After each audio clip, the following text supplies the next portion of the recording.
Action answer লীগের বিরুদ্ধে আওয়ামী লীগের বিরুদ্ধে ফ্যাসিস্টদের বিরুদ্ধে অ্যাকশন টু অ্যাকশন ফ্যাসিস্টদের বিরুদ্ধে আনসার লীগের বিরুদ্ধে দিয়েছি তো রক্ত রক্তের বন্যায় রক্তের বন্যায় রক্তের বন্যায় রক্তের বন্যায় ইনকিলাব ইনকিলাব ইনকিলাব ইনকিলাব ইনকিলাব ইনকিলাব ইনকিলাব ইনকিলাব ইনকিলাব ইনকিলাব ইনকিলাব ইনকিলাব বন্যায় যখন মানুষ মরে বন্যায় তামাশা করে বন্যায় যখন মানুষ মরে বন্যায় যখন মানুষ মরে দর্শক আপনারা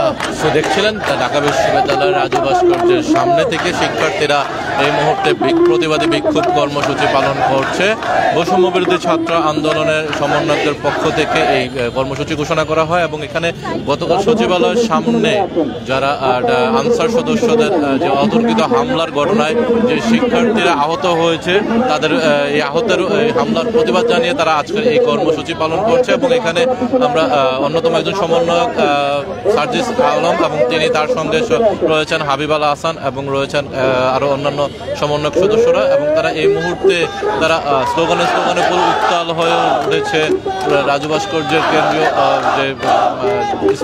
স্থানটি সেখানে এবং সেখানে সাধারণ শিক্ষার্থীরা তারা এখানে আন্দোলন কর্মসূচিতে যুক্ত হচ্ছেন এবং এখানে শত শত হাজার হাজার শিক্ষার্থী কিন্তু ইতিমধ্যে এখানে এসে উপস্থিত হচ্ছেন এবং তারা তাদের যে কার্যক্রম এবং তারা গতকালকে যে আনসারদের হামলার শিকার হয়েছে এবং যার সাধারণ শিক্ষার্থী প্রায় 30-এর অধিক শিক্ষার্থী কিন্তু আহত হয়েছেন এবং অনেকে ঢাকা মেডিকেল কলেজে চিকিৎসাধীন নিচ্ছে এবং তার মধ্যে 5 জনের অবস্থা কিন্তু গুরুতর এবং এখনো সংখ্যামুক্ত হয়নি এবং আশঙ্কা এবং গুরুতর অবস্থায় আহত হয়েছেন এবং তাদের চিকিৎসা ব্যবস্থা করেছে ঢাকা মেডিকেল কলেজে কর্তৃপক্ষ এবং সকালে কিন্তু বিভিন্নভাবে হচ্ছে আইন উপদেষ্টা এবং যেখানে আরো অন্যান্য উপদেষ্টা অন্যান্য সহ বেশ কয়েকজন উপদেষ্টা কিন্তু তাদেরকে দেখতে এসছেন এবং দুপুরের পরে অর্থাৎ 2টার পরে কিন্তু অবস্থা অবনতি হওয়ার পরে কিন্তু অন্যতম প্রধান সমন্বয়ক হাসনাত আব্দুল্লাহ তাকে হচ্ছে ঢাকা সিএমএইচ মেডিকেলে ট্রান্সফার করা হয়েছে এবং পরবর্তীতে তাদের এই আনসারদেরকে যারা দাবি মেনে নেওয়ার পরও যারা এখানে আন্দোলন সংগ্রামে এবং অবরোধ করেছে সচিবালয় তাদেরকে বিচারের আওতায় নিয়ে আসার জন্য কিন্তু দাবি জানাচ্ছেন এবং শিক্ষার্থীরা তারা এবং যারা আহত হয়েছেন তাদেরকে সুষ্ঠুভাবে এবং তাদের চিকিৎসার ব্যবস্থা গ্রহণ করা এবং তার পাশাপাশি হচ্ছে আরো অন্যান্য যারা রয়েছেন চিকিৎসা করে এবং এই ধরনের যেন অতর্কিত কোনো ধরনের হামলা বা কোনো ধরনের অপ্রীতিকর ঘটনা না করে সেই ব্যাপারে সেই জন্য তাদেরকে সতর্ক থাকতে হবে এবং এই মুহূর্তে আমরা দেখছিলাম যে শিক্ষার্থীরা তারা স্লোগানে বিক্ষোভ কর্মসূচি পালন করছে এবং তাদের যে আন্দোলন কর্মসূচিতে আরো জোরালো হয়ে উঠেছে এবং তারা স্লোগানে কিন্তু ইতিমধ্যে উত্তাল হয়ে উঠেছে রাজধানীর রাজু ভাস্কর্য।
দর্শক আপনারা শুনছিলেন যে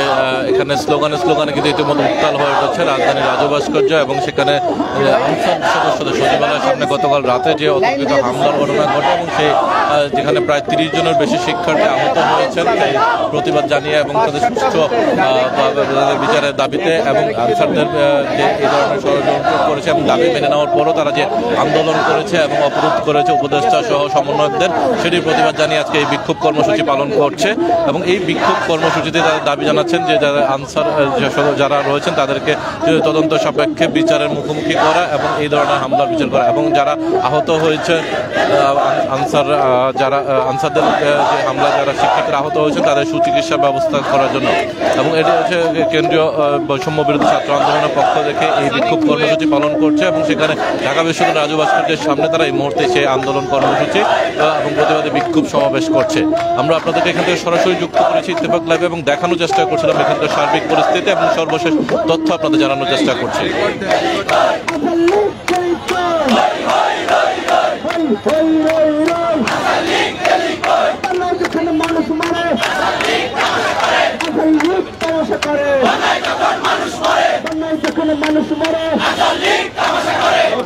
শক্তি রাজপথ ছাড়ে নাই, বিপ্লবের শক্তি রাজপথ ছাড়ে নাই, অভ্যুত্থানের শক্তি রাজপথ ছাড়ে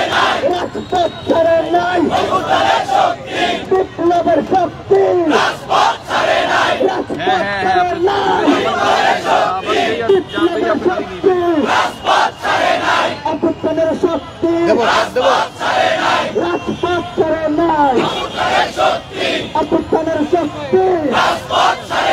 বিপ্লবের শক্তি স্বাধীনতার শক্তি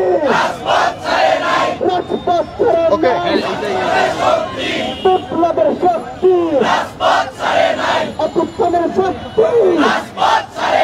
রাজপথ ছাড়ে নাই। আপনারা কি রাজপথ ছেড়ে দিয়েছে? রক্ত দিতে হলে প্রস্তুত আছে?